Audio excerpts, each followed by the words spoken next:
दोस्तों मैं आप सभी का इस वीडियो में स्वागत करना चाहता हूँ और इस वीडियो में बताने वाला हूँ आपको सासू माओ के बारे में। अब चिंता मत करिएगा, मैं आपकी सासू माओ के बारे में कुछ भी नहीं बताने वाला हूँ क्योंकि वो केवल आपके दी वन एंड ओनली आपकी सासू माँ है, उन पर केवल आपका अधिकार है। अच्छा वैसे जब मैंने ये सासू माँ का शब्द उपयोग किया था तो आपके दिमाग में एक ऐसी छवि बनी होगी। मैक्सिमम लोगों के दिमाग में केवल दो तरीके की छवि आएंगे, एक तो बेचारी बहुत कमजोर सूखी साखी जिनके मुंह में दांत नहीं है, आंखों पे चश्मा कुछ इस टाइप की, और दूसरी खूसर हट्टी कट्टी मोटी। और ये जो मोटी ताजी सासू माएँ होती हैं ये वैसे दिन भर में कम से कम कहने के लिए 10 से 12 काम करते होंगे, लेकिन इनका एक मेन काम होता है आपकी कमियों निकालना और उस पर आपको ताना मारना।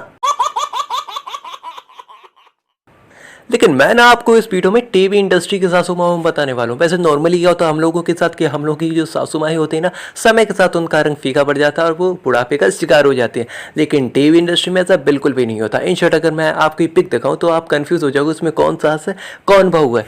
इन शॉर्ट जो सासू माएँ होती हैं टीवी इंडस्ट्री की वो समय के साथ बुढ़ाती नहीं है, वो समय के साथ और भी जवान होती रहती है और उनका फिगर 0 से माइनस की ओर जाता है। अब जरा आप खुद ही देख लीजिए, ये मोहतरमा इन मोहतरमा की सासू माँ है। उठा ले रे देवा, उठा ले रे बाबा। हाय दैया हमको मार डालो। मतलब कि अगर ऐसी सासू माएँ हुए ना जिन दुनिया में, तो मतलब इंसान जीने की तमन्ना रखे 100 साल नहीं बल्कि 1000 साल तक जिए भाई। और भैया अगर ऐसी सासू माँ दुनिया में हो ना तो मतलब लड़की दिखाने की कोई जरूरत नहीं है, परंपरा ही खत्म हो जाए। सीधे मतलब सीधे सास को देखो और बंदा सास को देख कर ही हाँ बोल। ओ भाई मारो मुझे, मारो मारो मुझे, मारो मारो। नहीं ये मजाक हो रहा है, एक सेकंड यार मजाक हो रहा है। इस लिस्ट में जो सुपरस्टार बना हो नंबर 1 पर और कोई नंबर 1 पर है लता सब्रवाल। लता सब्रवाल को आपने ये रिश्ता क्या कहलाता में नैतिक के साथ और फिर ये रिश्ते प्यार के में अब ये बहुत अच्छा रोल कर रही हैं। यहाँ पर भी ये इन शॉर्ट एक सास का रोल कर रहे हैं, लेकिन अब ये सीरियल के हिसाब से हो चुकी हैं दादी साथ, पता नहीं कितनी सासें हो चुकी हैं। सब्रवाल के बारे में एक बात जानना बहुत ही ज़्यादा जरूरी है कि जो ज़्यादातर लोग समय के साथ बूढ़े होते हैं, लेकिन ये समय के साथ इनकी जवानी वापस आ रही है। जैसे भगवान इनको ना 10-10 20-20 के रुपयों में इनको जवानी दे रही हो। जरा पहले देखे जब इनकी सीरियल के हिसाब से इनकी उम्र 50 से 60 साल थी तब ये कुछ ऐसी दिखती थी। अब जब सीरियल के हिसाब से अगर सीरियल में आए लीप के हिसाब से हम देखें इनकी उम्र, तो इनकी उम्र हो चुकी है 90 से 95 साल की और अब ये कुछ ऐसी दिखती हैं। तो ये 90 से 95 साल तक कोई जीता नहीं, और अगर गलती से कोई जी भी जाना तो उसकी हालत कुछ ऐसी होती है। लेकिन नहीं, ये मोहतरमा डांस कर रही है, वो भी इतनी हैवी ज्वेलरी पहन कर, और उम्र है 90 साल। अरे भाई इतनी महान स्क्रिप्ट ये लिखी किसने? जो हमारी अगली बेहद ही जवान सासू माँ वो और कोई नहीं वो है पारुल चौहान। पारुल चौहान ने सीरियल विदाई में एक बहू का किरदार निभाया था, आदर्श बहू का। लेकिन सीरियल ये रिश्ता क्या कहलाता है में इन्होंने ना किसी और का नहीं बल्कि नायरा की सास का किरदार निभाया। और जरा देखिए जब ये विदाई में थी, जिस वक्त ये एक बहू के तौर पर थी तब इनका लुक ऐसा था, लेकिन जब ये एक सास के किरदार में आए तब इनका लुक कुछ ऐसा है। लगता है मुझे ऐसा ना कि ये रिश्ता क्या कहलाता है पे सेट पे ना कुछ ऐसी जवानी बूटी खाई जाती है जिसके कारण इसके कैरेक्टर ना कभी बूढ़े होते ही नहीं, चाहे वो 100 साल के हो जाए 150 साल के हो जाए, वो बूढ़े होंगे ही नहीं बल्कि उनकी जवानी बढ़ती रहेगी। अच्छा तभी अब मेरे समझ में आया, यहाँ पर बहू से सास का रिश्ता फिक्स नहीं, पति का पत्नी से रिश्ता फिक्स नहीं, लड़का का लड़की से रिश्ता फिक्स नहीं, तभी कहलाता है ना क्या कहलाता है। जो हमारी अगली बेहद ही डेंजरस और बेहद ही खूबसूरत सासों की लिस्ट में वो और कोई नहीं वो है रक्षंदा खान। रक्षंदा खान के बारे में किसको नहीं पता होगा। इन्होंने सीरियल नागिन में एक खूंखार नागिन और बहुत ही विषैली सास का भी किरदार निभाया हुआ है। इतना ही नहीं क्योंकि सास भी कभी बहू थी, इस टीवी सीरियल में इन्होंने तुलसी का बहू का किरदार निभाया, दर्शकों को काफ़ी ज़्यादा पसंद आया था। लेकिन अब ये नागिन और ब्रह्म राक्षस जैसे टीवी सीरियल्स में ना इन्होंने एक पर सास का किरदार जरूर निभाया, और ये ऐसी डेंजरस सास बनी है मतलब कि ये सब ढेरों। लेकिन जब ये एक बहू के किरदार में थी तब इनकी लुक कुछ ऐसा था, लेकिन अब जब ये एक सास का किरदार निभा रही हैं तब इनका लुक कुछ ऐसा है।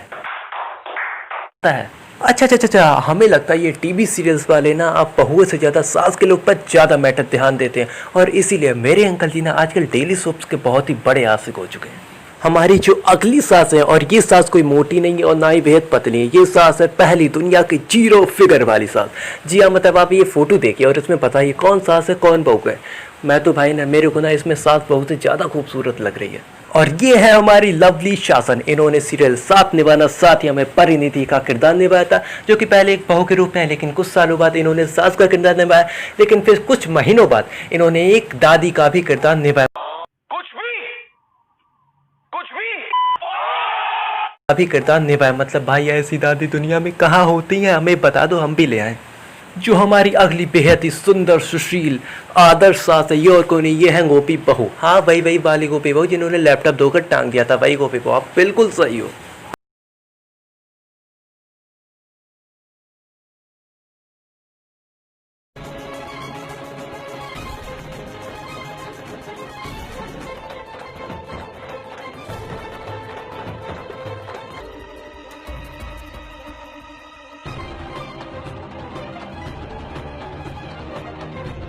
आप सबको लग रहा होगा गोपी बहू ने ना केवल एक आदर्श बहू का किरदार निभाया था। जी नहीं, आप गलत है। यहाँ पर इन्होंने श्रवण कुमार की सास का किरदार निभाया, उसके साथ साथ इन्होंने एक दादी का भी किरदार निभाया हुआ है। जी हाँ, क्योंकि यहाँ पर विद्या के कुछ बच्चे हो जाते चिंदी पोना, जिसके कारण इनको दादी का भी किरदार, दादी नहीं नानी का, माफ़ करिएगा, नानी का भी किरदार इनको निभाना पड़ता है।